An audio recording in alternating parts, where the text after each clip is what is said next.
Welcome to the Astrological Weather Report for the September Lunar Cycle. My name is Daniel Fiverson. This forecast will detail the astrology of the September lunar month, which begins with the Virgo New Moon on September 6th and ends on October 5th. The Sun and inner planets move out of Virgo and cross the western horizon into Libra and Scorpio. This is the realm of self and society.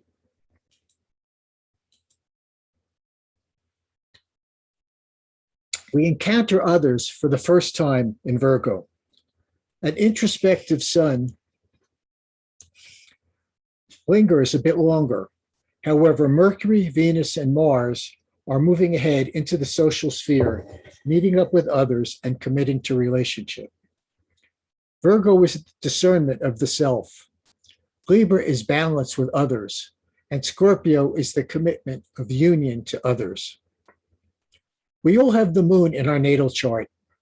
The moon correlates to the emotional body, how we see ourselves, our ego. It is imprinted with all our emotional memories. The Earth's moon is littered with craters. Our moon also has craters from the emotional impacts of the past. In order to be in a relationship with others, we need to heal these emotional craters so that we can get along with others. In Cancer, we self-identify. We form our personality, how we see ourselves. We outwardly express our self-awareness as our personality in Leo. This often excessive, extroverted ego of Leo must be scrubbed and polished in order to adapt to the balances required in Libra. In Virgo and the sixth house, we meet others for the first time. Awareness of the other reflects back as awareness of self. This opens the way, the path for work on the self. Air signs are about different levels of connection. Connection is the backbone of all relationships. In Gemini, we connect to our immediate world and brothers and sisters. In Libra, we connect with others in society. In Aquarius, we connect with our individuated community of like-minded souls. Our connection from one person to another is through listening. Listening is the core dynamic of Libra. Libra is the dating game. Scorpio is the mutual commitment. In Scorpio, essential resources are shared for the well-being of the group. Scorpio correlates to the underworld, our shadow underworld, what we have interred and buried deep within our subconscious. Scorpio and the eighth house events bring evolutionary pressure of embedded trauma that is unresolved. This month, we move from self-observation and discernment and introspection into the public space of shared resources. Our attention turns to our relationships, one-to-one and one-to-many, and how those personal interactions refer back and inform our relationship with ourselves. The lunations occur across the Venus-Pisces axis that's pictured here. The new moon maintains the Virgo space for self-awareness for the entire lunar cycle. The inner space moves into Libra, the inner planets move into Libra and Scorpio. Mercury, Venus, and Mars resonate above the horizon in the social sphere. The Pisces full moon enables powerful inner narratives, self-narratives about personal authenticity. The effectiveness of our health care and self-care choices are revealed. The new moon will expose how we have heeded the message we received on the mountain and whether we have diligently chopped wood and carried water. As the September lunar cycle unfolds, three major configurations will underscore both lunations and the planetary transits. A cardinal T-square forms anchored to the ongoing Pluto-Eris square by transits from Mercury, Venus, and the Moon. An air grand trine formed by Saturn, the lunar north node, Mercury, Mars, and the Sun, and a Yod, finger of God formation formed by the balsamic sextile from Jupiter to Eris, triggered by a round of inconjuncts from the Moon, Mars, the Sun, and asteroid Hygeia, And I'm going to unpack each of these configurations separately in a couple of minutes. There will be 5 planetary ingresses, which we're also going to look at as part of this forecast. Venus will enter Scorpio on September 10th. Mars will enter Libra on September 14th. Asteroid Vesta will enter Scorpio on September 20th. The Sun enters Libra at the autumnal equinox on September 22nd. And Mercury will station retrograde on September 27th. So the Cardinal Square is going to be active for the entire month, and it will, as I said, it will be functioning at its peak at the full moon, but we will also see it active at the new moon. The Pluto-Eris square, which has been in orb since 2015 and will remain in orb for another 2 years, as the primary anchor of this configuration. This is an extremely rare aspect with Pluto in Capricorn and Eris in Aries. It hasn't occurred in 2,700 years since the axial age, when Buddha, Lao Tzu, Confucius, Pythagoras, Hesiod, Homer, all were on the planet. I encourage you to look up the axial age and read about it. It is corollary to the time space that we are passing through. It's the hope of what lies over the horizon for us, where we're headed. I call it a hand grenade in a steel box condition, as I said, that has underscored our times, been perfecting since 2017. Cardinal squares are locked and loaded conditions. They're loaded with the potential for initiation and for action, for something to happen. It wants to move, it wants to give, it wants to initiate. Each activation channels the energy through the inner planets and brings the effects up close and personal. It's the inner planets that will be the anchors, to this T-square, and will trigger the Pluto and Eris square 3 times. The moon will trigger it actually 6 times, because it's going to form oppositions. And I'm going to show you this animation in a minute or two. It'll form oppositions to all 3 of the arms, creating a grand cross around the time of the full moon. So it's going to activate. We're going to feel it through the inner planets. All this Pluto and Eris energy is going to come to us through Mercury, Mars, and Mercury, Venus, and the moon. So Mercury is the ruler of the lunar north node. So these are evolutionary dynamics that are in play. On October 1st, the moon will oppose Pluto and briefly initiate a cardinal grand cross, and it will only last 1 day. But because of the intensity of this Pluto-Eris interaction, and because this is these aspects are active for this entire cycle, it could precipitate much longer-lasting effects. Vesta opposing Eris and squaring Pluto will intensify the need for ego expression, pleasant and unpleasant. Mercury opposing Eris and squaring Pluto will generate angry and disruptive narratives. And the moon will trigger all 4 angles, opening channels for the firing energy to have widespread emotional expression. And I'm going to animate it for you so you can see how this is going to progress. So we have the conjunction of the moon to Pluto. Then the moon will conjoin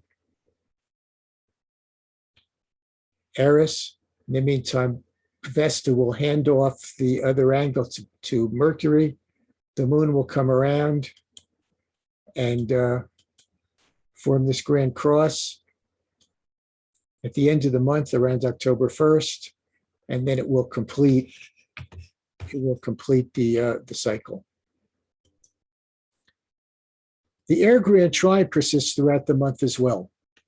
We have the Saturn lunar north node trine, and the inner planets are going to trine the lunar north node and Saturn, creating the grand trine, again in sequence. The moon, Mars, and the Saturn and Hygeia will form the 3rd angle. Awareness is brought to how we are self-actualizing and who we are becoming. and how we are paying attention to the choices we are making regarding healthcare. These trines provide the mastery that we need to survive the times that we are passing through.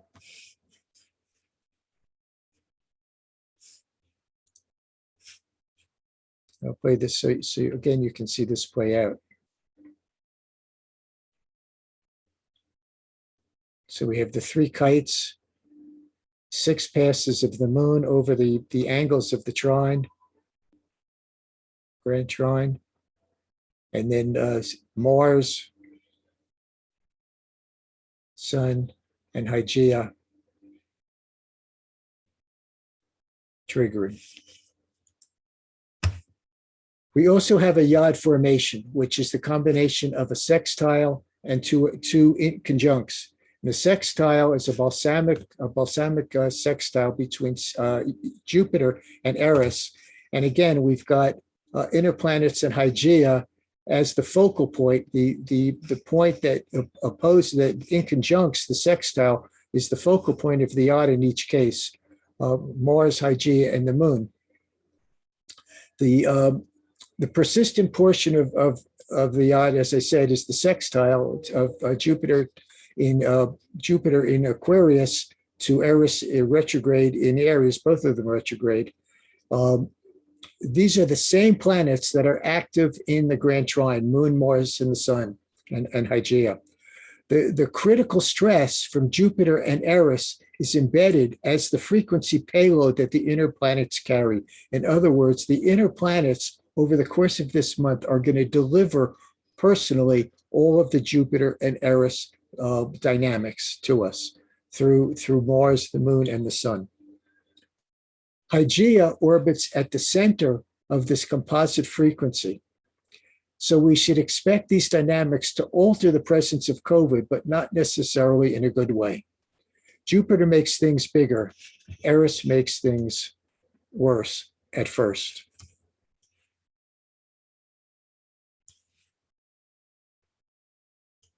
Oops, sorry. I want to show you that this double yod that forms is the moon in conjuncts Eris. We get a double yod with Eris this time as the focal point of the yod and Mars as the other focal point. Quite a combination of fiery dynamics. And then you can see that we get the Sun and Hygeia to also transit. So the Virgo New Moon at 14 degrees of Virgo occurs on September 6th.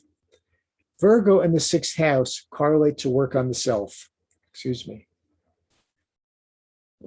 Evolution occurs as growth through crisis. We learn through direct emotional experience. All of the dynamics described by the T-square, the grand trine, and the yod are active in this new moon chart. Disruptions to normalcy continue to contribute to emotional angst, bringing our attention to what is essential. That has been the function of Uranus since it entered Taurus, to show us that who we are becoming is built upon a platform of essential resources, whatever we deem essential for our survival. We share ideas with like-minded souls that imagine a future different than the dystopia that is unfolding around us.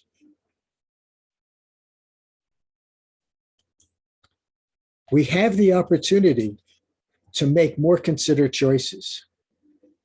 And events orbit around the level of our commitment to individual health concerns. How we have committed to taking care of ourselves is going to determine our experience through this cycle. An inner voice whispers to us, suggesting new personal paradigms. Are we listening to that inner voice? Are we listening to what our higher self is telling us? And we encounter challenging issues regarding loss, trying to hold on to something from the past. You can see here, T-square, yod, and grand trine. The Pisces full moon occurs at 26 degrees of Pisces on September 20th. It's not virtue, it's Virgo. Sorry for the typo. All of the dynamics described again by the T-square, Grand Trine, and Yada perfecting. Hygeia, the planet of proactive healthcare, is the focal point of the Yod at this Pisces full moon. It's all about our self-care. Excuse me. Mercury triggers the Pluto-Eris square, activating the T-square. Mars perfects the lunar north node, triggering the Grand Trine. Pisces is the experience on the spiritual experience received at the mountaintop. Virgo is the earthbound, carry water and chop wood. The full moon will expose how we have heeded the message we have received on the mountain and the diligence of our work on ourselves.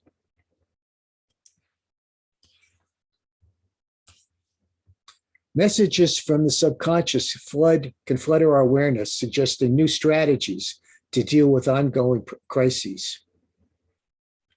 Narratives are sharp and angry and resentful. This is Eris. The effectiveness of our healthcare, our self-care choices are exposed. And the personal beliefs build defenses around personal boundaries. What we think is true, what we believe to be true, determines our choices, determines our values and priorities, which become our choices. It's all built on our sense of truth. It's Mercury and Sagittarius, the lunar nodes currently. On September 22nd, the autumnal equinox occurs as the sun ingresses Libra. On the 22nd, the sun moves into the northern hemisphere of the natural zodiac, the social sphere. Emphasis falls on how we are self-actualizing through relationships. Are we enabling mutual self-reliance or codependency? Are we in relationships with others that support mutual personal growth? The autumnal ingress holds opportunities for the sharing and balance of power in relationships. And the inconvenient truth is that the new season brings continued interruptions and disruptions to our normalcy.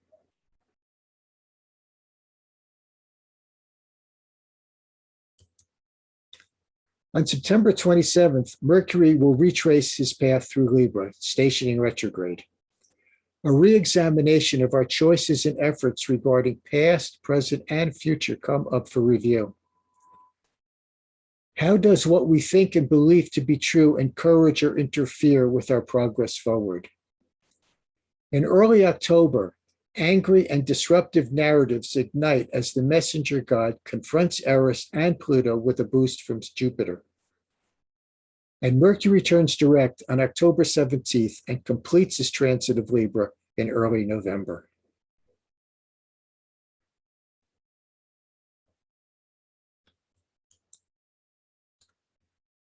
On the 10th of September, Venus is going to enter the sign of Scorpio. Commitment issues are revealed and exposed in relationships. Venus triggers the current Saturn-Uranus square, unearthing self-worth issues.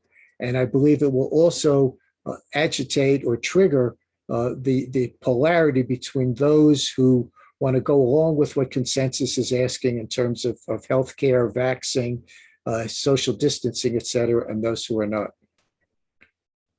Emotional conflicts and resentments come up between personal values and priorities.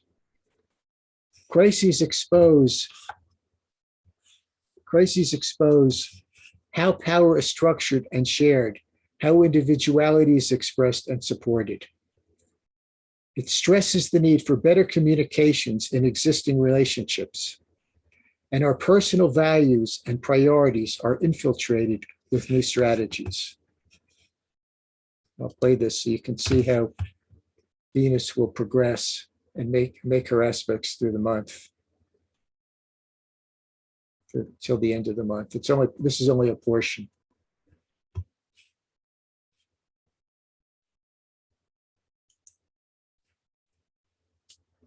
On the 14th of September, Mars will enter Libra.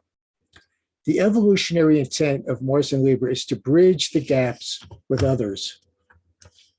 There's a soul desire to resolve or avoid conflicts with others. Our choices become more discriminating and discerning. We can take more responsibility for our emotional behavior. The boundaries to relationship that we have created are revealed. And we're learning to share power in relationships.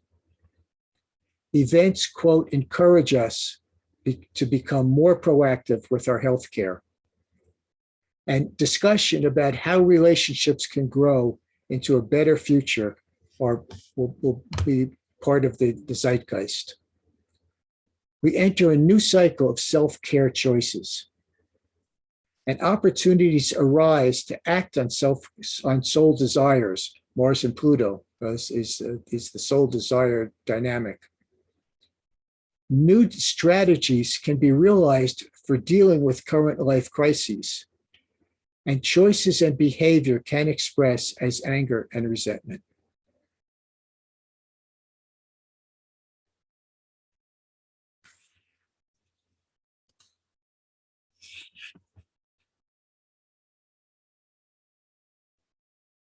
So Mars will trigger the Grand Cross, triggers the Yod, creates the opposition to Neptune and Pisces.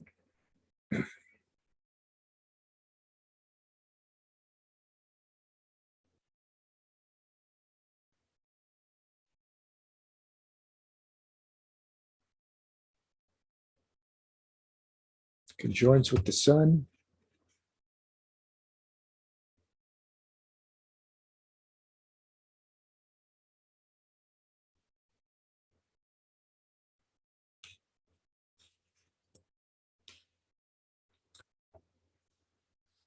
A new cycle begins with COVID. This is Hygeia and Virgo. Hygeia, in my opinion, is the barometer of healthcare in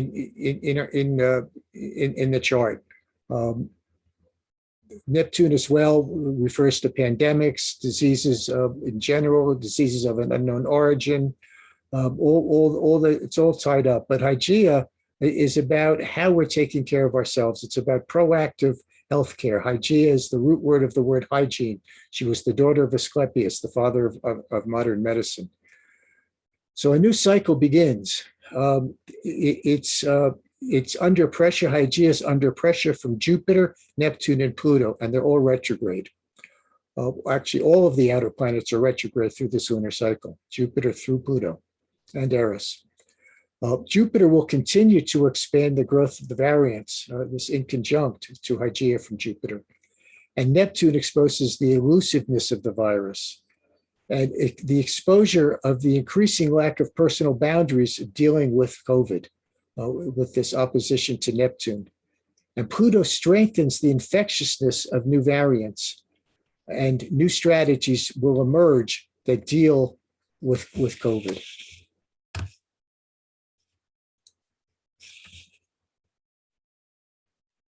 So I just have Sun and Hygeia here, but you can see, again, that these stresses pretty much occur throughout the month.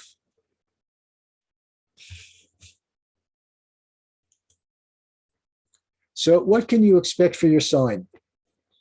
Individuals with the Sun, Moon, or Ascendant in the mutable signs, Gemini, Virgo, Sagittarius, and Pisces, will be embraced by the winds of change.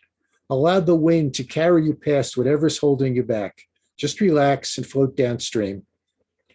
Air sign individuals, Geminis, Librans, Aquarians, can feel the wind at their backs this month.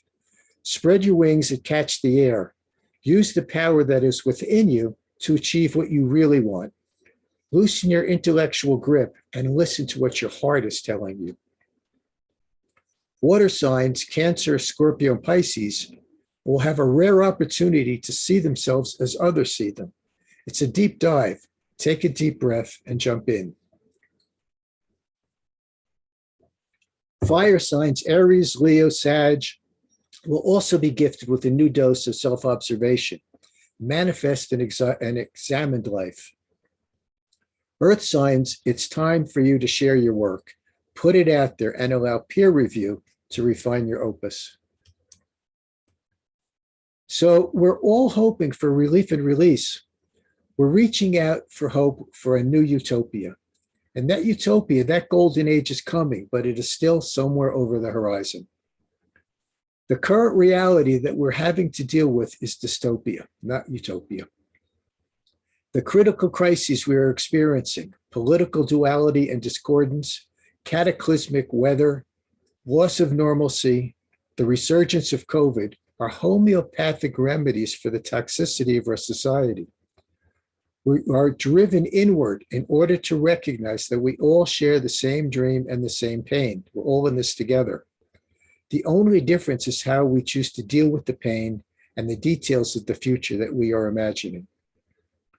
Our way through this seemingly historical madness is to see the bigger picture.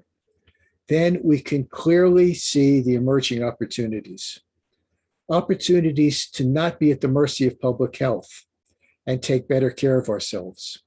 Opportunities to identify and pursue our own goals and the resources we already have to achieve them. Opportunities to fulfill with others, cooperate with others for the highest good for all. As 2021 winds down over these next couple of months, we will continue to have collective experiences that bind us as well as divide us. Each of us is identifying and establishing a personal index of essential expediencies. The intensity of our outer world events will continue to escalate toward a resolution point in the future. The I Ching encourages us to understand the transitory in light of the eternity of the end. Namaste. I do consultations that help you feel your passion and find your purpose. I do these astrological weather reports once a month here on YouTube and live on EA Zoom at the new moon. And I do daily transits most days on Facebook, on my Facebook page, facebook.com, Evolutionary Astrology. You can reach me at my website, for evolutionaryastrology.com. I encourage you to go there. I've written a lot through the years about astrology to help you learn a lot about these archetypes. And you can reach me at Daniel@4evolutionaryastrology.com or call me at 505-930-2748. Thank you so much for tuning in and listening. See you next month. Namaste.